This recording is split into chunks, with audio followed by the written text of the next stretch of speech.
شہید ملت ہمارے بزرگ فاضل الوی صاحب کہا کرتے تھے سوچ کسی اور جگہ پہ نہ لگانا، جو بات میں پیدانے لگا اس بات کو سمجھا۔ 3 جگہوں پہ کنکر کیوں مارے جاتے؟ بچوں کے لیے بات کھولنے لگا۔ اس شیطان نے 3 مختلف حلیوں میں آ کے ابراہیم کی قربانی کو روکنے کی کوشش کی۔ خدا نے کہا قیامت تک کے لیے اس کے 3 حلیوں پہ لعنت کرو۔ کون سے؟ میں حلیے بتا دیتا ہوں۔ حضرت ابراہیم جب اسماعیل کو لے کے گھر سے نکل آئے، اس نے پہلا حملہ کیا ابراہیم کی بیوی پہ، نام تھا بیوی کا ہاجرہ۔ یہ بھیس بدل کے آیا، شیطان کے پاس یہ طاقت ہے، یہ روح بدل لیتا ہے اور یہ بڑے معزز روپ میں آتا ہے۔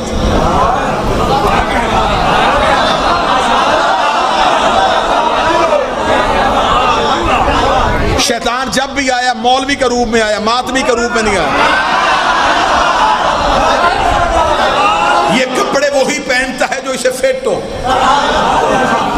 یہ بھیس بدل کے بی بی ہاجرہ کے دروازے پہ اس نے دستک دی۔ اندر سے اسماعیل کی ماں نے پوچھا کون ہے؟ کہنے لگا بی بی تیرا ہمدرد ہوں۔ بیوی نے کہا کیوں آیا؟ کہنے لگا پوچھنے آیا ہوں تیرا بیٹا اسماعیل کہاں ہے؟ تفاسیر کہتی ہے بی بی نے کہا اپنے باپ کے ساتھ اس کے دوست کے گھر دعوت پہ گیا۔ کہنے لگا نہیں بی بی دعوت پہ نہیں گیا، چھری ساتھ لے کے گیا ہے، رسی ہاتھ میں ہے، تیرے بیٹے کو ذبح کرنے کے لیے گیا ہے۔ بی بی نے کہا باپ ہو کے بیٹا کیسے ذبح کر سکتا ہے؟ کہنے لگا اپنا اللہ راضی کرنا چاہتا ہے۔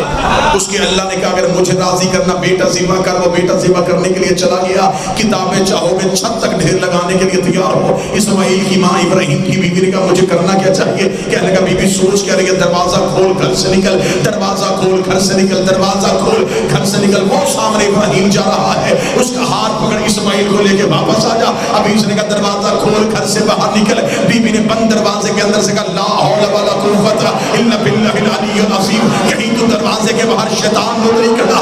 اس کا بی بی باہر تو آئی نہیں، اندر میں گیا نہیں، پہچانا کیسے؟ بی بی دیکھ رہی جو نبی کی بیوی کو حق کے مقابلے پہ گھر سے نکالے، وہ کل بھی شیطان تھا آج بھی شیطان۔ تو نبی کی بیوی کو نکال،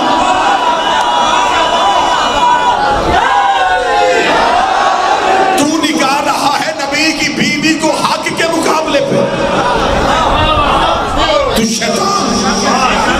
حاجی جب پہلے شیطان کو پتھر مارتے تو صرف شیطان کو نہیں لگتا، ہر اس بندے پہ لعنت ہوتی ہے جس نے جس بھی دور میں یہ کام کیا۔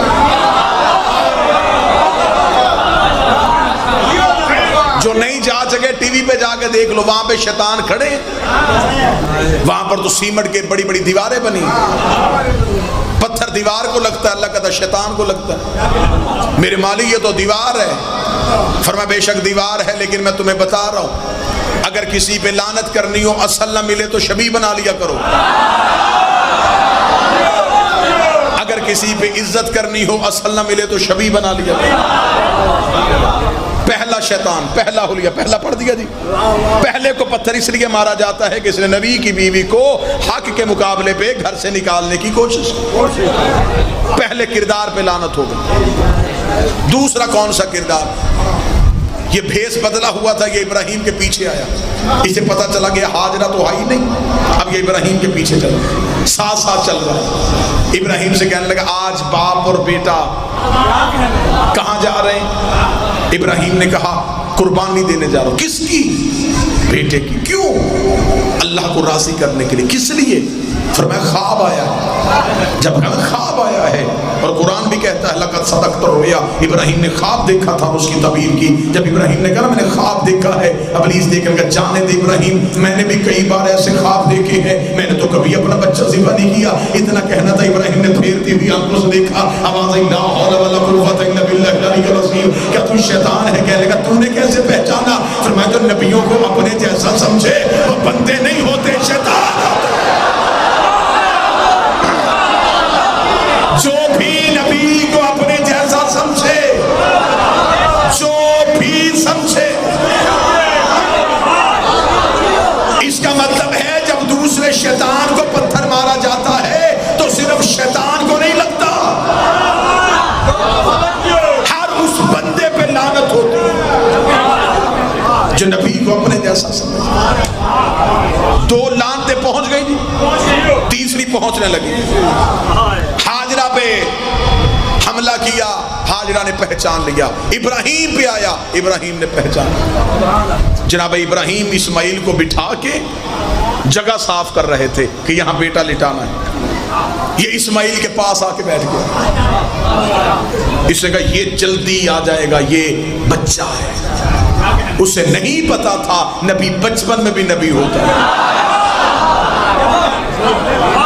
اسماعیل کے پاس بیٹھ کے کہنے لگا کتنا خوبصورت ہے، کتنا پیارا ہے، کیوں باپ کی بات مان رہا ہے.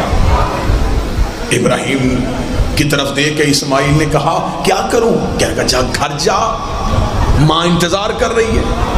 اسماعیل نے کہا پاپا کیا سوچے گا؟ کیا کہا جانے دے، باپ بڑھا ہو گیا. بڑھاپے میں فیصلے ٹھیک نہیں ہوتے. اس نے بڑھاپے میں بات کہہ دی، تو نے مان لی، جا گھر جا، تیری ماں انتظار کر رہی ہے. اس نے اتنا کہنا تھا کہ بڑھاپے میں بات نہیں مانتے. اسماعیل نے پھر دی آنکھوں سے دیکھا، نیچے سے پتھر اٹھایا، پتھر کا اٹھانا تھا، شیطان بھاگا. اسماعیل نے پیچھے سے پتھر مار کر لا حول ولا قوت الا باللہ العلی العظیم، تو مجھے گمراہ کرنے آیا تھا. کہنے لگا تیری ماں نے پہچانا، چپ رہا. تیرے باپ نے پہچانا، چپ رہا. تو بھی بچہ ہے، تجھے کیسے پتہ چل گیا؟ اسماعیل نے کہا کام بات تجھے نہیں پتا، جو نبیوں کے دماغ میں شک کرے وہ کل بھی شیطان تھے، آج بھی شیطان.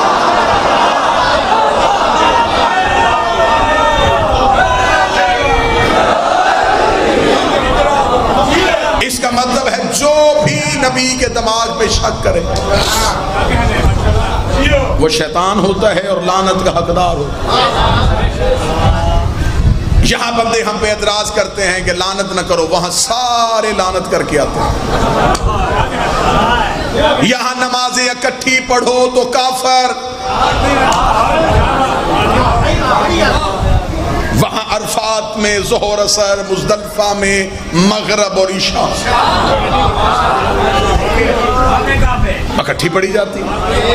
اس کا کیا مطلب ہے؟ خانگڑھ میں شریعت اور کعبے میں شریعت اور. یہاں اکٹھی پڑھو تو کہتے شیعہ، وہاں پڑھو تو وہاں تو پڑھنی پڑے گی، اس لیے کہ بنانے والا کعبے کا شیعہ ہے. اللہ قرآن میں کہتا ہے ابراہیم ہمارے شیعوں میں سے تھے. بڑا لطف آتا ہے وہاں پہ جب جو پہلی بار حاجی کیا ہوتا ہے نا، جو بالکل نیا حاجی ہوتا ہے، فریش حاجی، وہ جب وہاں جا کے نماز ظہر پڑھ کے اٹھنے لگتا ہے تو پرانا حاجی، ریگولر حاجی، وہ اس کا ہاتھ پکڑ کے بٹھا لیتا ہے. وہ کہتا ہے جی کیوں بٹھایا؟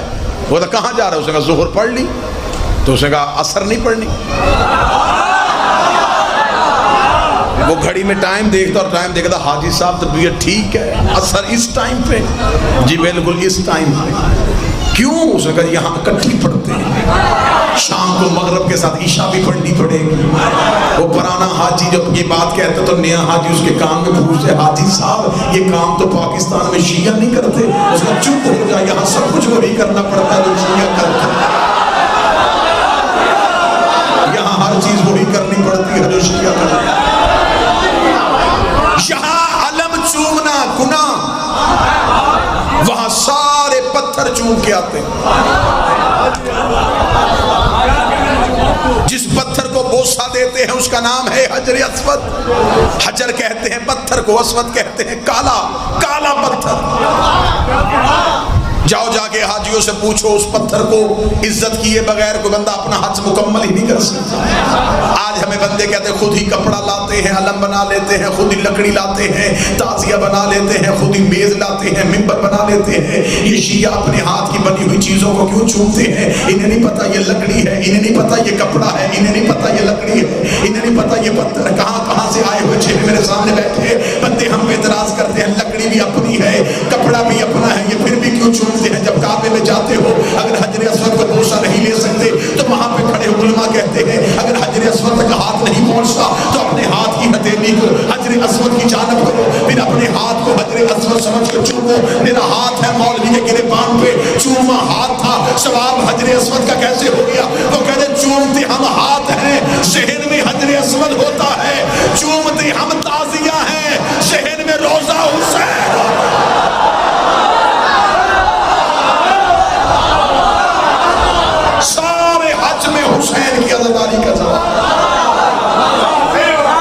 جواب مل رہا ہے جی؟ سارا حج حسین کی عزاداری کے جواب میں. یہاں بندے ہم پہ اعتراض کر دے تھی، مجلس ہو رہی تھی، مستورات ساتھ بیٹھی تھی، اعتراض کرنے نا، ڈھونڈنے اعتراض. جی جلوسوں میں عورتیں ساتھ، مدرسوں میں ساتھ. اسلام تو پردے کا حکم دیتا، اسلام تو عورت کو چار دیواری میں رہنے کا حکم دیتا. یہ مجلسوں میں کیوں بیٹھتی ہیں؟ آؤ میں تمہیں جواب دوں. یہ جتنی بیٹھی ہیں مجمع میں، کسی کی ماں، کسی کی بہن، کسی کی بیٹی، کسی کی بیوی. جب طواف کعبہ کرتے ہو عورت کسی ملک کی، بیٹھے ہیں کہ چلے گئے آپ؟ مرد کسی ملک. وہاں بھی بندہ غیرت کرے، اللہ کے گھر کے دروازے کے سامنے ہاتھ پھیلا، نہیں میرے اللہ، ایک دن عورتیں طواف کریں، ایک دن مرد طواف کریں. لیکن کہتے ہیں جی وہاں تو عبادت ہو رہی ہوتی ہے، عبادت میں تو ہوش ہی نہیں ہوتی. جس نے کعبہ بنایا وہاں ہوش نہیں ہوتی، تو جس نے کعبہ بچایا تھا.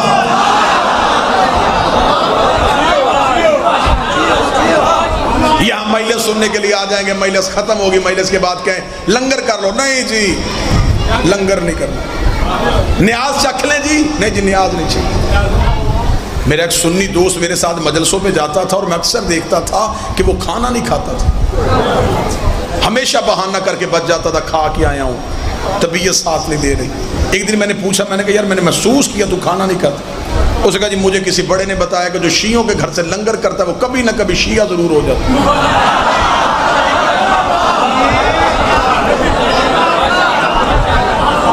بات تو سچ ہے، لنگر بولتا تو ہے. یہ بات میں نے تو نہیں بنائی، بزرگوں نے بنائی تھی. جس کا کھاؤ. مجلس میں بندے نیاز نہیں لیتے، کہتے یہ تبرک، یہ نیاز، یہ اسلام میں ہے ہی نہیں. ایسا ہے کہ نہیں ہے؟ میں نے بڑی سادہ سادہ باتیں کی ہیں جی، سادہ باتوں سے میں نے عزاداری کا جواب دیا ہے. جو جواب ہمیں عزاداری کے دنوں میں بندے پوچھتے ہیں سب کا جواب میں نے محرم میں دے دیا. حج میں ہر چیز کا جواب.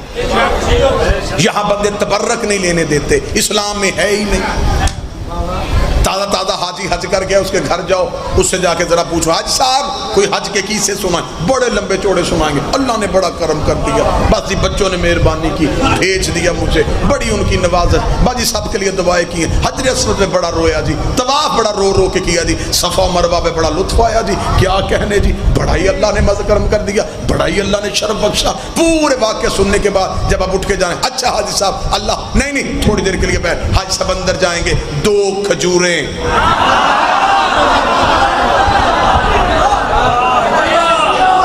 چھوٹی شیشی میں پانی. فوراً حاجی صاحب سے آپ کہیے گا حاجی صاحب یہ کیا ہے؟ یہ کھجورے اور پانی. نہیں حاجی صاحب کھجورے تو یہاں سے بھی مل جاتی ہے، پانی ہمارے گھر میں. یہ وہ نہیں ہے، یہ میں وہاں سے لے کے آیا ہوں. کہاں سے لے کے آئے ہیں؟ یہ جی میں تبرک لے کے آیا ہوں. تجھے اسماعیل کی ایڑیوں سے نکلنے والا پانی تبرک لگ گیا، حسین کی سبیل کا پانی سے.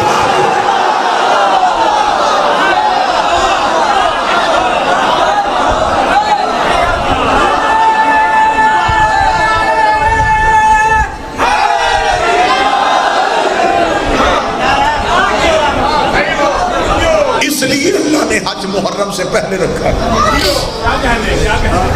جتنے اعتراض حج پہ ہونے ان سب کا جواب، جو بھی جواب ہے وہ اللہ دے دیتا ہے سارے، تاکہ حسین کی عزاداری پہ کوئی سوال اٹھے ہی نہ. وہاں جاتے ہیں بندے، واپس آ کے کہتے ہیں جی صرف اللہ ہی مدد کرتا ہے، اللہ کے علاوہ کوئی مدد نہیں کرتا، صرف یا اللہ مدد. 6 سال سعودی عرب کوئی بچہ محنت مزدوری کرنے چلے جائے نا، واپسی پہ مفتی بن جاتا ہے. ایک آدھ خاندان کا بیڑا غرق کر دیتا ہے. میں جی وہاں رہا ہوں، نہ میں نے وہاں کو ختم دیکھا ہے، نہ درود دیکھا ہے. ایسا ہے، میں معاشرے کی باتیں کر رہا ہوں، نہ کوئی مشکل بات ہے تو میں تمہارے معاشرے کی باتیں کر رہا ہوں. تمہارے گاؤں کا ایک بچہ سعودی عرب چلا جائے، وہ 10 سال 5 سال رہ کے واپس آئے، واپس آ کے اس کے حالات دیکھ لیں. اس کو جی فاتحہ اسے کہا ہوتی نہیں، دعائیں مغفرت پہنچتی نہیں، یا رسول اللہ مدد ہے ہی نہیں، یا علی مدد بدعت ہے، ہوتا ہی نہیں، قبروں پہ جانا چھوڑ دیتے ہیں۔